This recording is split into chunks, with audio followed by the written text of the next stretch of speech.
بسم اللہ الرحمن الرحیم۔ السلام علیکم۔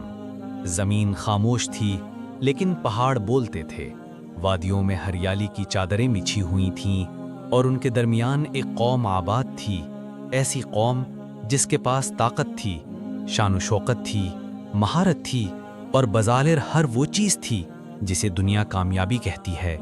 یہ قوم سمود تھی۔ انہوں نے پہاڑوں کو تراش کر ان میں گھر بنائے تھے۔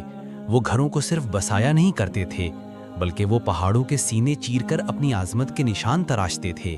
ان کے پاس طاقتور لوگ تھے، بڑے کاریگر، بڑے انجینئر اور سب سے بڑھ کر ایک ایسا غرور جو انہیں رب کی بندگی سے دور لے گیا۔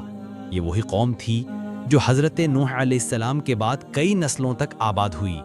ان کی زندگیوں میں مال و دولت کی ریل پیل تھی، زمین زرخیز تھی، موسم سازگار تھے اور اللہ کی نعمتیں ان پر ہر طرف سے برس رہی تھیں۔ مگر افسوس، جب انسان کو سب کچھ مل جاتا ہے تب وہ اکثر اپنے خالق کو بھول جاتا ہے۔ یہی سمود کے ساتھ ہوا۔ وہ رب کو چھوڑ کر بتوں کی عبادت کرنے لگے، پتھر کے بے جان مجسموں کو خدا کہنے لگے، اپنے آباء و اجداد کے غلط طریقوں پر فخر کرنے لگے۔ رب کریم کی سنت ہے کہ وہ کسی قوم کو یوں ہی نہیں پکڑتا، پہلے وہ ان کی طرف اپنا پیغام بھیجتا ہے، ان کو سمجھانے والا، نصیحت کرنے والا ایک نبی بھیجتا ہے۔ قوم سمود کے لیے یہ پیغام لائے حضرت صالح علیہ السلام۔ حضرت صالح علیہ السلام خود بھی اسی قوم سے تھے۔ ان کے اپنے لوگ انہیں بچپن سے جانتے تھے، ان کی سچائی، دیانتداری، عقل اور دانائی پر اعتماد کرتے تھے۔ وہ ان میں سب سے زیادہ معزز اور باوقار انسان مانے جاتے تھے۔ جب انہوں نے رب کی طرف بلانا شروع کیا تو شروع میں کچھ لوگوں نے بات سنی، لیکن قوم کے بڑے سرداروں نے ان کا مذاق اڑانا شروع کر دیا۔ وہ کہتے، صالح، کیا تو بھی ہمیں ان معبودوں سے روکنے آیا ہے جن کی پوجا ہمارے باپ دادا کرتے آ رہے ہیں؟ کیا تو ہمیں نئی راہ پر چلانا چاہتا ہے؟ کیا تو ہم سے برتر ہے؟ حضرت صالح علیہ السلام نے نرمی، خلوص اور درد سے سمجھایا، اے میری قوم، میں تمہیں وہی دعوت دے رہا ہوں جو تمہارے فائدے کی ہے۔ میں تمہارا دشمن نہیں، میں تو تمہارے خیر خواہوں میں سے ہوں۔ اللہ کی طرف لوٹ آؤ، اس کی عبادت کرو، اس کے سوا کوئی معبود نہیں۔ وہی تمہیں پیدا کرنے والا ہے، وہی تمہاری روزی کا مالک ہے۔ مگر غرور کی آنکھ کبھی سچ کو نہیں دیکھ سکتی۔ انہوں نے صالح کو جادوگر، دیوانہ، شاعر اور خدا کا جھوٹا پیغمبر کہا۔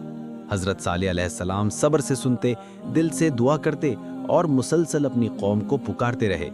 دن رات، سردی گرمی، خوشی غم، ہر لمحہ وہ اپنی قوم کو عذاب سے بچانے کی کوشش کرتے رہے۔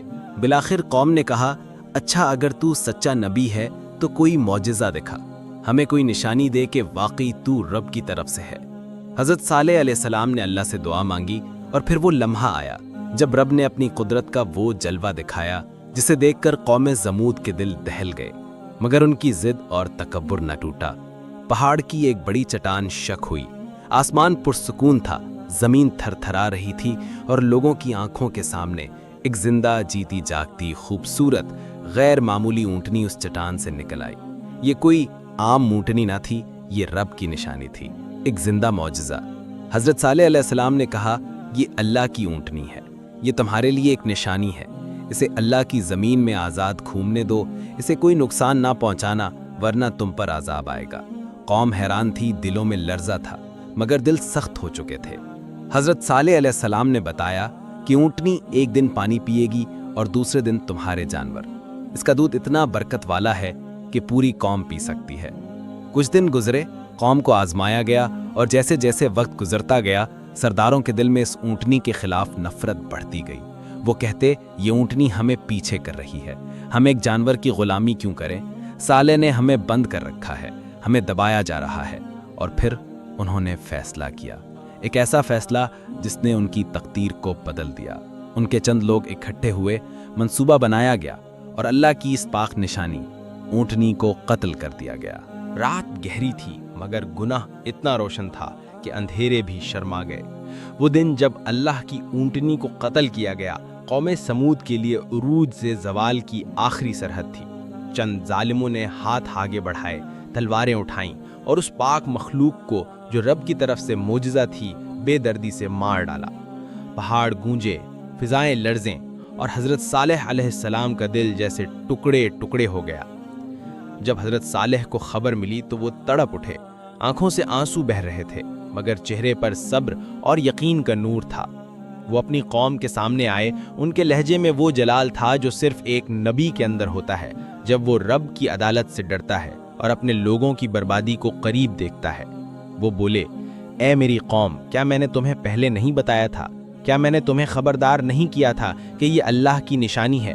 کیا میں نے تمہیں نہیں کہا تھا کہ اگر تم نے اس کے ساتھ زیادتی کی تو رب کا عذاب آئے گا؟ مگر قوم نے ہنسی اڑائی۔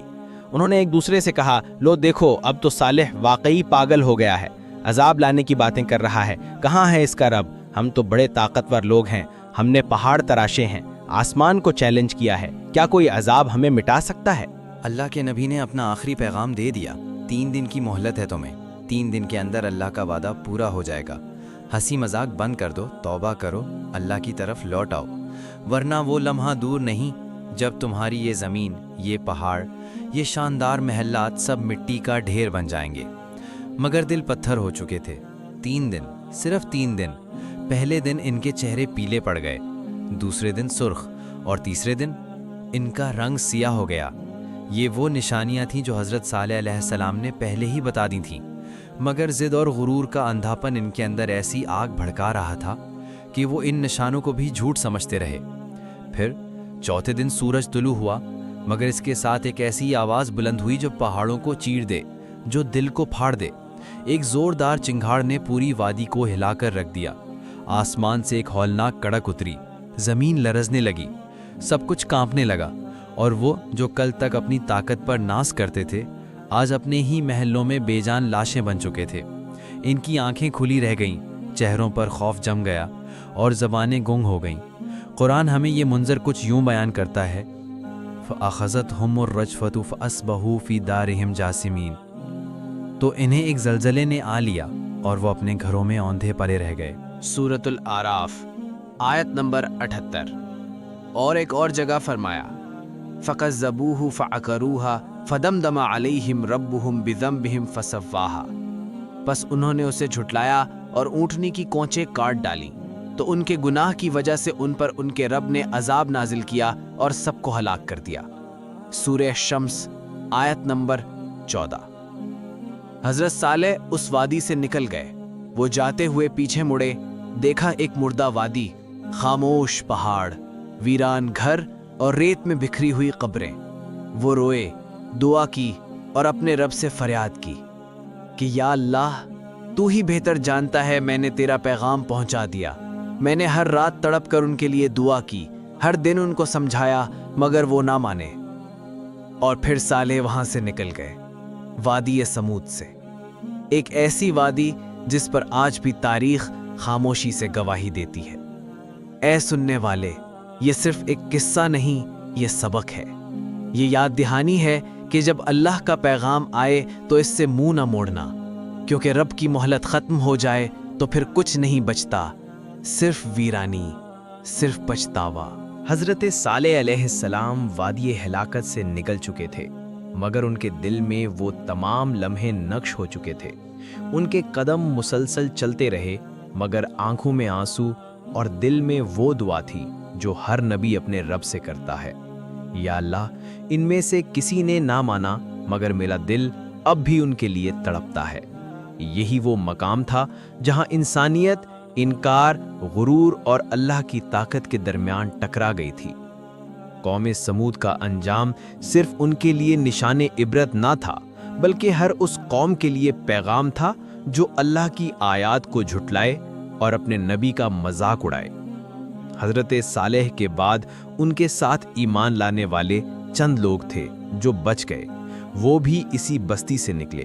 ان کے چہروں پر غم، دلوں میں ہلچل اور زبانوں پر خاموش تسبیح تھی۔ یہ وہ لوگ تھے جنہوں نے اللہ پر یقین رکھا اور وقت پر حق کو پہچانا۔ قرآن ان لوگوں کی حفاظت کے بارے میں فرماتا ہے، تو ہم نے صالح کو اور اس کے ساتھ والوں کو اپنی رحمت سے بچا لیا۔ سورۃ الاعراف آیت نمبر 72۔ وادی حجر آج بھی خاموش ہے۔ آج بھی اگر آپ سعودی عرب کے شمالی علاقے مدائن صالح یا وادی حجر جائیں تو آپ کو پہاڑوں میں تراشے گئے وہی شاندار محلات ملیں گے جن پر کبھی قوم سمود کو ناز تھا، لیکن آج وہ ویران ہیں، ان کے دروازے بند ہیں، وہاں صرف خاموشی بولتی ہے، ایک سناٹا جو چیخ چیخ کر کہتا ہے۔ یہ ہے ان لوگوں کا انجام جو اللہ کی آیات کو جھٹلائیں۔ رسول اللہ صلی اللہ علیہ وسلم نے جب غزوہ تبوک کے موقع پر وہاں سے گزرے تو صحابہ کو منع فرما دیا کہ ان کھنڈرات میں داخل نہ ہوں، اور اگر جانا پڑے تو روتے ہوئے گزرنا کہ یہ وہ جگہ ہے جہاں اللہ کا عذاب اترا۔ حضرت صالح علیہ السلام کے بعد کیا ہوا؟ حضرت صالح علیہ السلام نے اپنی بقیہ زندگی اللہ کی بندگی میں گزاری، اپنے چند سچے ساتھیوں کے ساتھ۔ وہ اللہ کے دین کی تعلیم دیتے رہے، دعا کرتے رہے اور آنے والے وقت کا انتظار کرتے رہے کہ جب رب پھر کسی قوم میں ایک نبی کو بھیجے گا جو حق کا پیغام لے کر آئے گا۔ وہ وقت آ چکا ہے۔ اب ہم چلیں گے اس نبی کی طرف جسے تاریخ نے ابو الانبیاء کہا، وہ نبی جس نے اکیلے پوری دنیا کے شرک کو للکارا، جس کے ہاتھوں بت ٹوٹے اور زبان سے صرف ایک ہی آواز نکلی کہ اللہ ایک ہے۔ وادی الحجر آج بھی خاموش ہے۔ آج بھی اگر آپ سعودی عرب کے شمالی علاقے مدائن صالح، جسے اپنے ہی باپ نے گھر سے نکال دیا، جسے بادشاہ نے جلتی ہوئی آگ میں پھینک دیا، مگر آگ نے کہا اے ابراہیم آؤ، میرے اندر امن ہے۔ پھر وہی نبی جنہیں رب نے اولاد کی آزمائش میں ڈالا، بیٹے کو ذبح کرنے کا حکم دیا اور وہ ہچکچائی بغیر آنکھوں پر پٹی باندھ کر چھری چلانے کو تیار ہو گئے۔ یہ وہی نبی ہیں جن کی دعاؤں سے مکہ آباد ہوا، جنہوں نے خانہ کعبہ کی بنیاد رکھی اور جن کی نسل سے محمد صلی اللہ علیہ وآلہ وسلم جیسے نبی آئے۔ یہ صرف کہانی نہیں، یہ قربانی، صبر، ایمان اور توحید کا سب سے بڑا معجزہ ہے۔ حضرت ابراہیم علیہ السلام، آگ میں کھڑا ہوا نبی۔ دیکھیے صرف روشنی کا سفر پر اگلی ویڈیو میں۔ سبسکرائب کریں اور یہ سفر جاری رکھیں۔